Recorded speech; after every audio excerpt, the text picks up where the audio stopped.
Hey, everybody. Welcome to another episode from Your Own Pathway Leadership and Mental Wellbeing in the Workplace. I am your host, Paia. I'm a trained psychotherapist turned empowerment life coach and organizational leadership consultant. Goodness, that was a big word. And so, welcome. I have been off for about 2 weeks here. I took the first 2 weeks of May off to really rest and to be intentional. And now I am back and I am happy to be back. And to be honest, during my break, I really tried to stay off social media. I really did. And every time I opened up my Google app, there were so many things about in the workplace that I was reading about. And I thought to myself, my God, we need so much healing from the workplace, especially here in America. And we continue on with a lot of these toxic behaviors that are, quite frankly, burning a lot of people out. More people are burnt out more than ever in 2025 than I think than start of COVID. So that's why I am dedicating this episode today to really talk about things that we need to heal from. And the reason why I do these episodes, Your Own Pathway, is to really rebuild foundations that work for us. And that includes work, spiritually, financially, health wise, anything that is important to us. And of course, work is one of the most important things. And we spend more time at work than we do not working. And so when we are not happy with our job, that takes a toll on us professionally, personally, not only for ourselves, but our friends, our family, and whoever we choose to surround ourselves with. And so today I really want to talk about what we need to heal from. And hopefully you guys can see this episode, which is called healing from toxic work culture beliefs. And so I'm going to dive into more of that today. And again, um, my intention in doing this episode is to really help all of us heal from corporate and from work cultures that we have normalized, which includes a lot of harm. We glorify burnout, and especially we undervalue humanity. And these cultures, these work beliefs have been so embedded in the professional world that many people don't realize how much we've all internalized it or how much wounds we have from all of this. And so we don't realize that. It's like when you don't realize how much trauma you've been through until you actually go to a therapist and they point out all these things and you're like, oh, wow, I didn't realize that.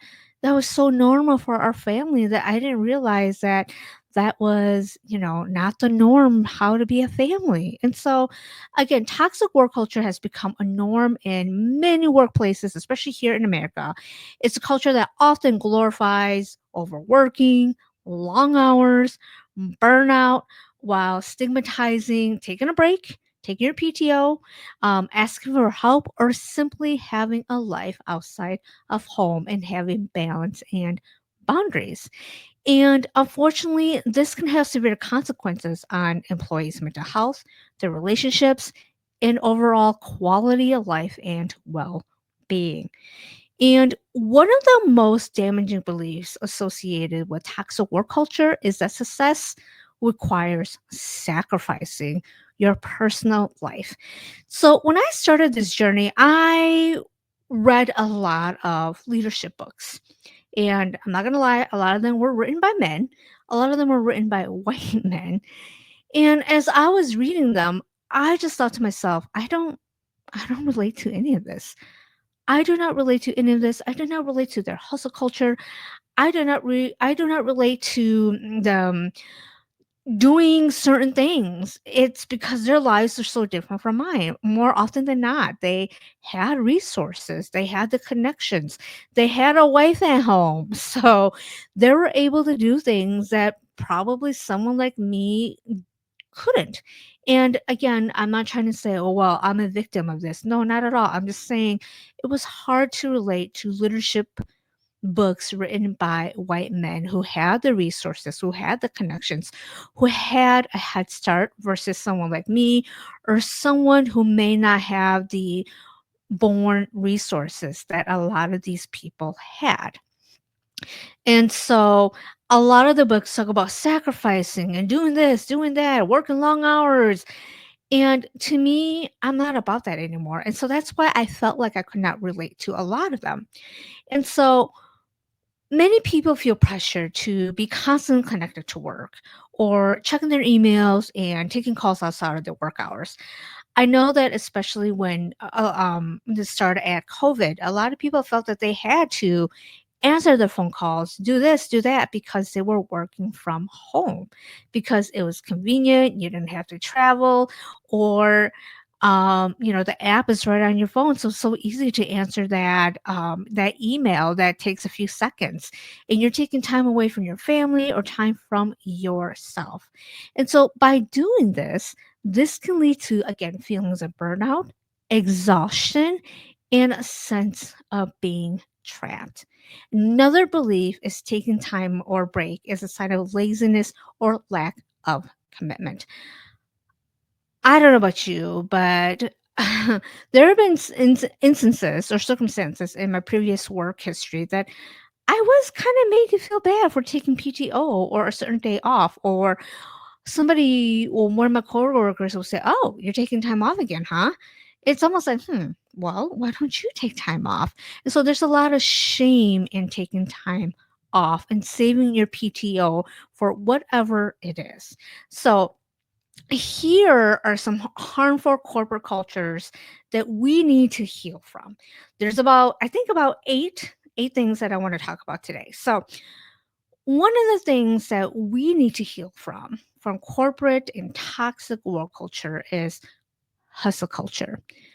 Yes, I think here in America, especially living in a capitalist society, it's all about hustle, hustle, hustle. I mean, everything is about hustle. And that is a lot of times when I read the leadership books from men, it was all about hustling, how they had to hustle, hustle this, hustle that.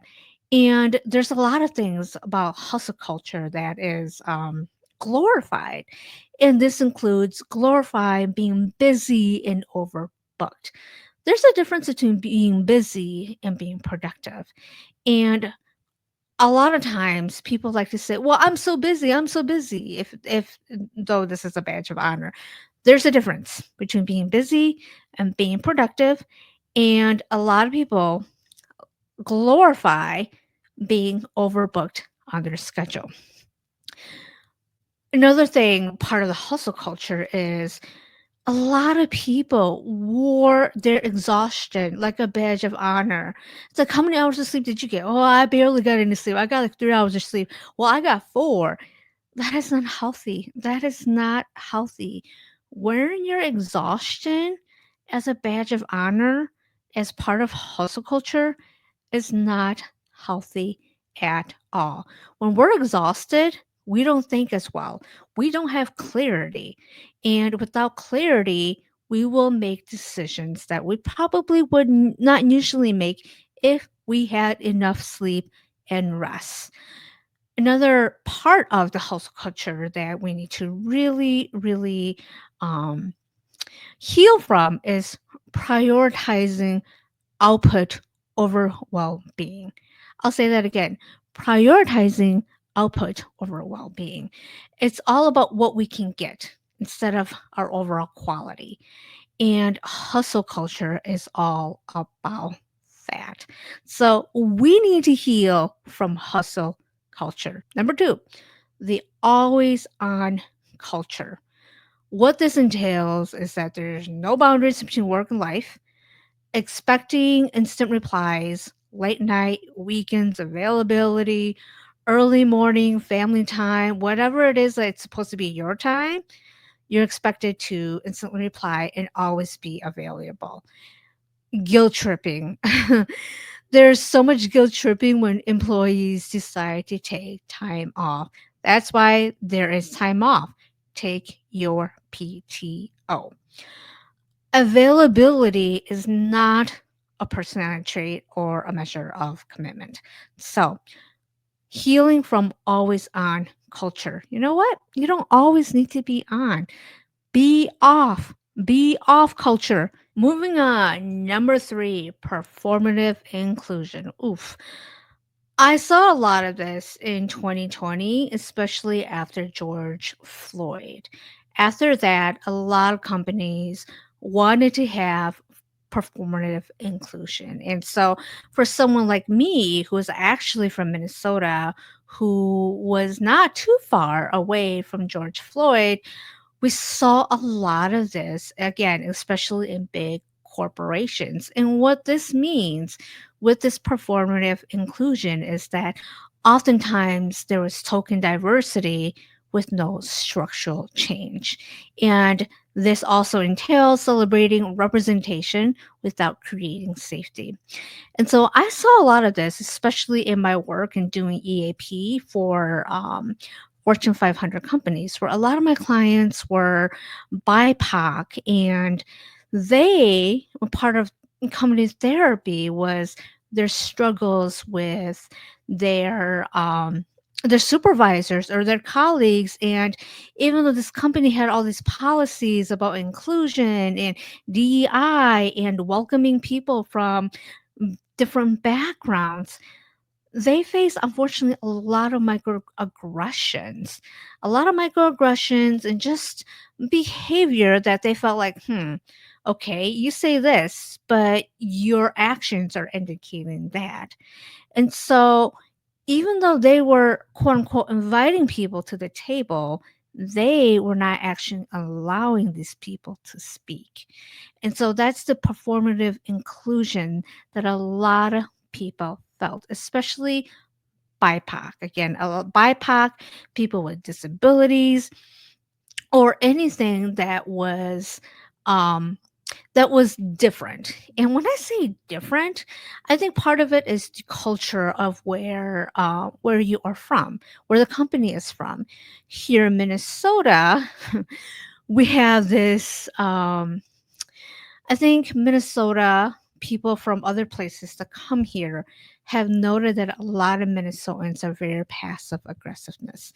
And so they say things with an undertone, or there's an underlying to their feelings. And so when people come here from like the East Coast, West Coast, or who are international, they're a little puzzled about the interactions with people from Minnesota. And so because of that, they're kind of guessing the intentions of their coworkers, or especially their boss, as that boss tends to be passive aggressive and does not have the ability to be forthcoming and just say things how it is. And so again, sometimes it is part of the culture too, or wherever the company is from. So that's part of the performative inclusion is, okay, you're saying this and your actions are indicating something else. And you know what? It can be very, very confusing. So inviting people to the table, but not letting them speak. So that's part of, again, the performative inclusion.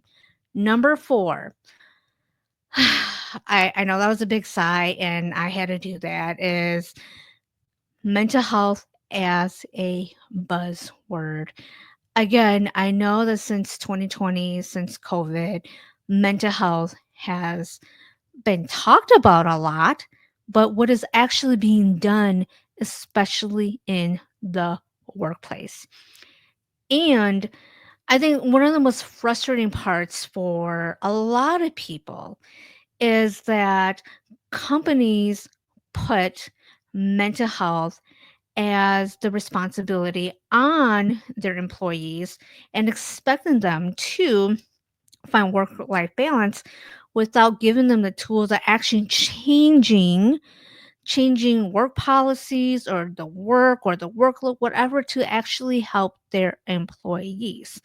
And so when they promote self-care while having unrealistic deadlines, expectations, and workload, So that does not make sense. You talk about mental well being, and yet you as a company are not doing anything to help.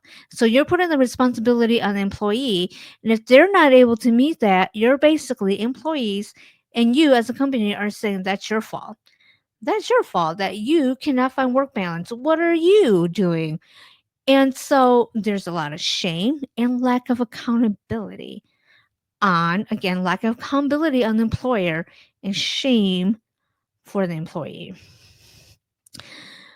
One of the things that I've noticed with a lot of companies, and this could be helpful too, I'm not going to say it's not, but offering apps like mindfulness or Headspace or those other apps instead of actually getting to the root of what are the issues, what are the challenges, and what are the problems that continue to perpetuate this unbalance of employees in the workplace. Because you can have all those apps, you can have all those exercise, like go walk, do all of this, and none of that matters if you don't get to the root cause of why your employees are stressed.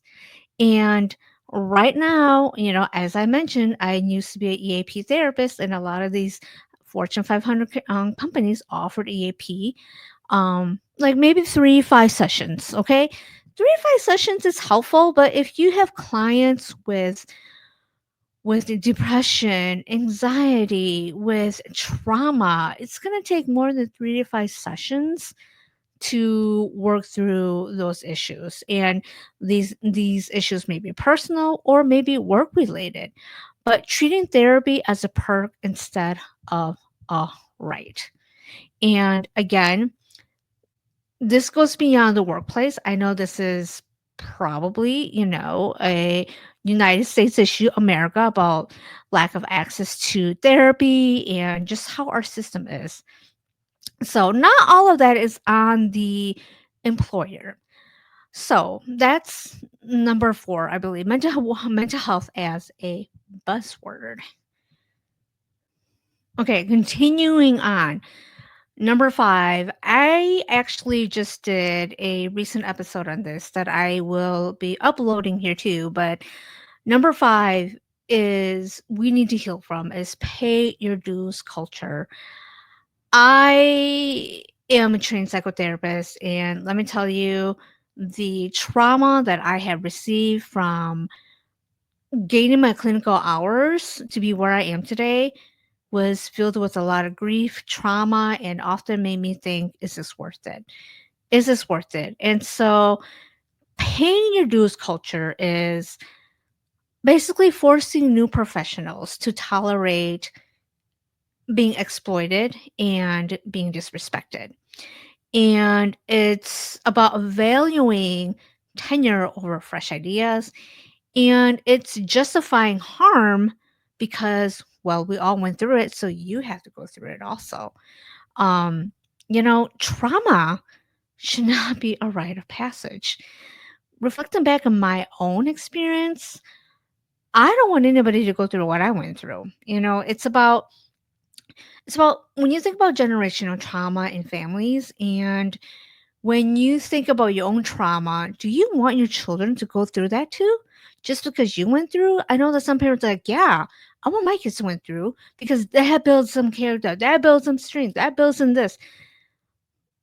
And imagine if you didn't have to go through that. Imagine if you didn't have to go through the trauma that you went through, how your life would be different. Now, I know that some people carry their trauma like a badge of honor and as a rite of passage. And I just want to say that not trauma does not deserve a rite of passage. Trauma does not need to continue on in families, in the workplace, and whatever it is, because healing from trauma, from paying your dues, is not something that we need to continue on.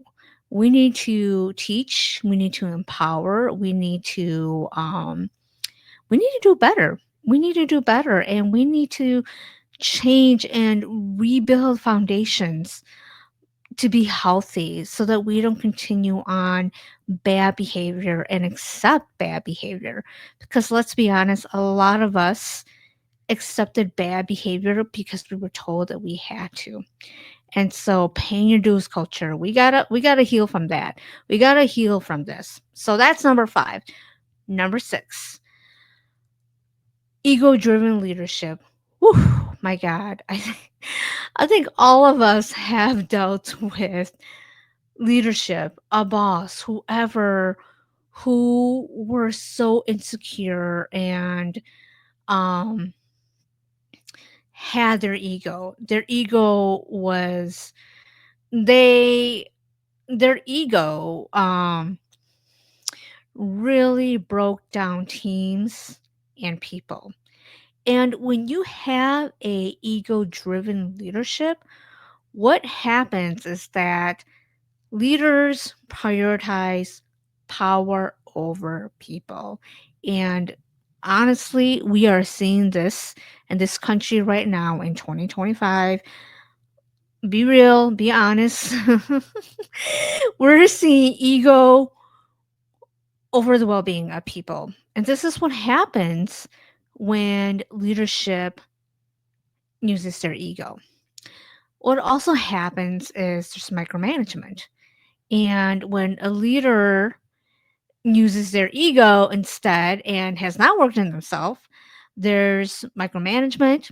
There could be stealing people's ideas. There can be um, taking the credit. And they're really good at gaslighting. They're really good at gaslighting when they have an ego because they do not have the ability to self reflect. And lastly, about part of the ego driven leadership is that there's zero accountability for toxic behavior, especially at the top. People are expected to accommodate and to accept bad, toxic, unhealthy, unsafe behavior. And I kind of talked about this about pay your dues culture. It's it's about this is what we do. You have to accept it, and if you can't accept it, you're not part of the club. And unfortunately, I've been in workplaces where it was a good old boys club. And if you've been there too, please put in the comments what happened for your situation. So number 6 is ego driven leadership that we need to freaking heal from.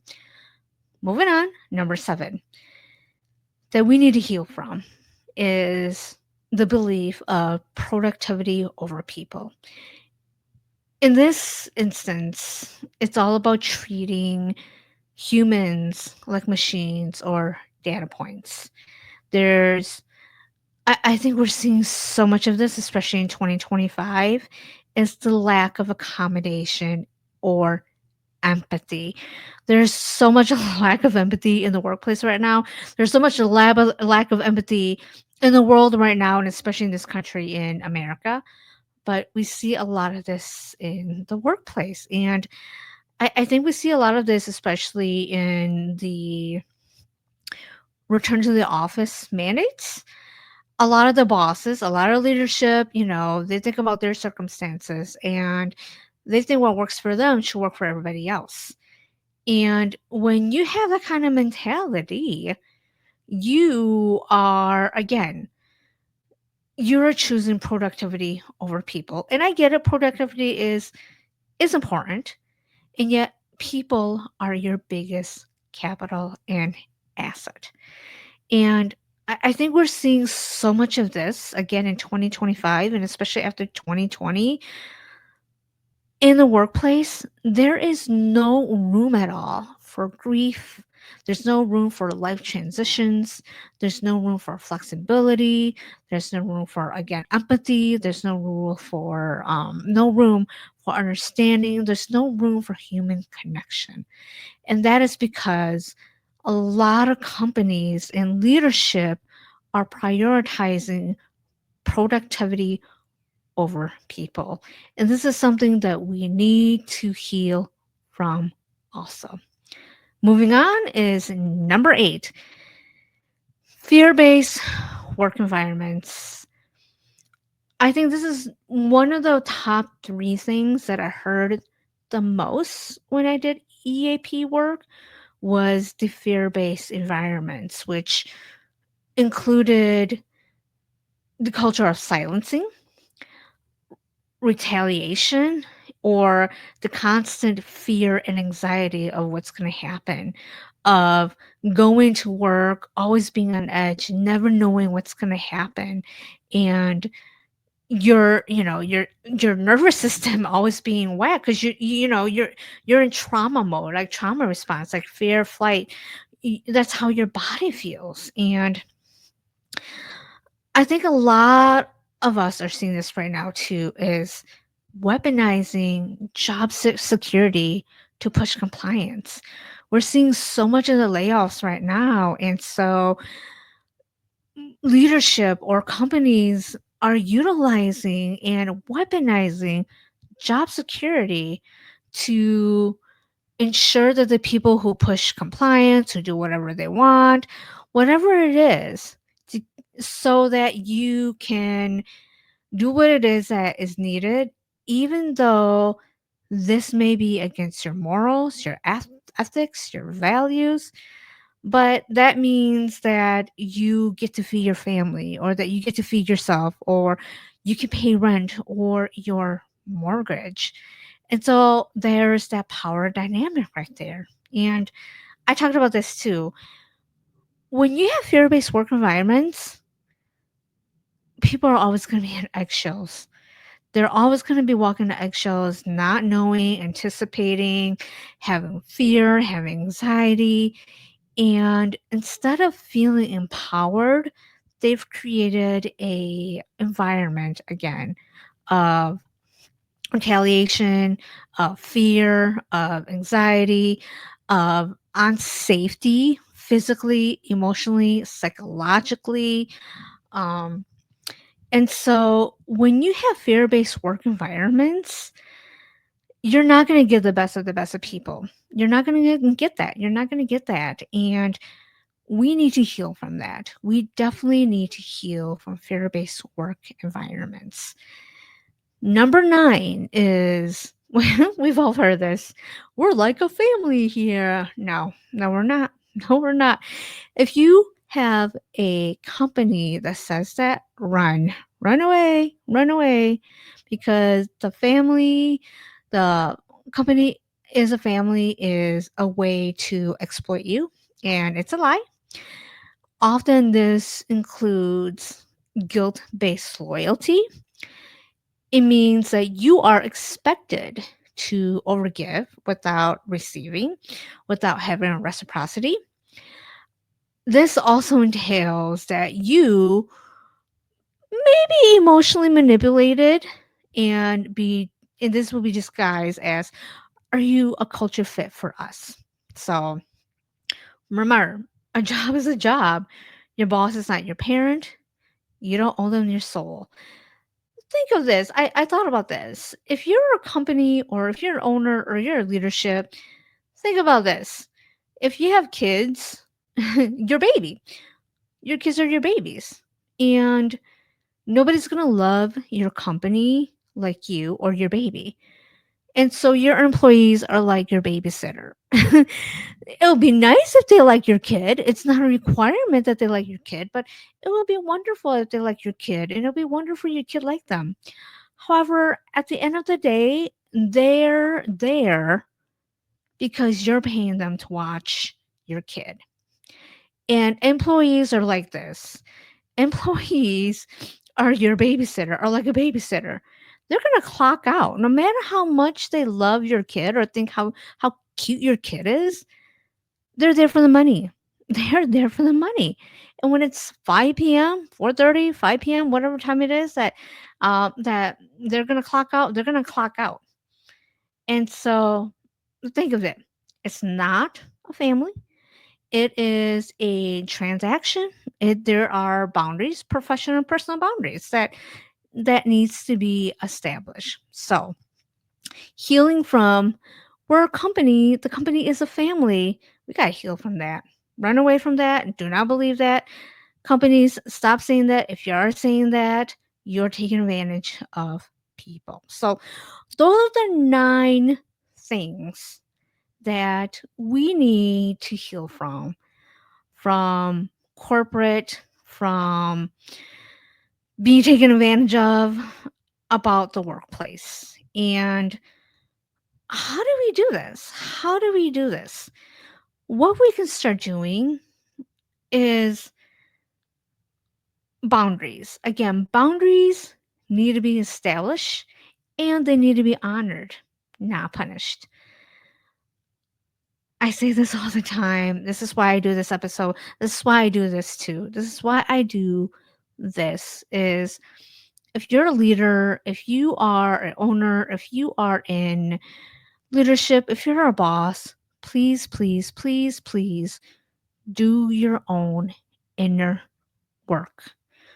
Do your own inner work because if you don't do your inner work, you're going to show up and you have unresolved issues, unresolved trauma. It's going to trickle down to your employees. And as soon as they feel or they do not feel like you are a safe person, the company is a safe place, they will run. They will run, and I don't blame them. I don't blame them. Another important thing is psychological safety. Psychological safety is a must. I know a lot of companies feel that psychological safety is not part of their problem or it's something that they have to offer.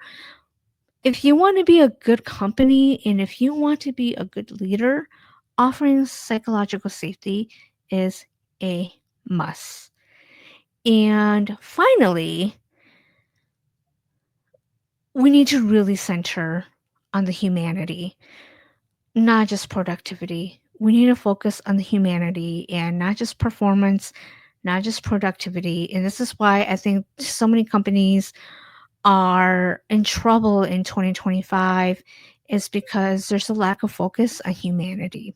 And so that's what we need to focus on. So healing corporate culture is all about rewriting the script, all about rebuilding the foundations and creating spaces where people can thrive, not just survive. And a lot of us are just trying to survive. So, in conclusion, breaking free from toxic work culture beliefs is essential for our well being and especially our happiness. It all starts from the top. Again, I mentioned this before. It's all about rebuilding foundations and challenging the damn status quo and breaking free from previous boxes that we all had to check.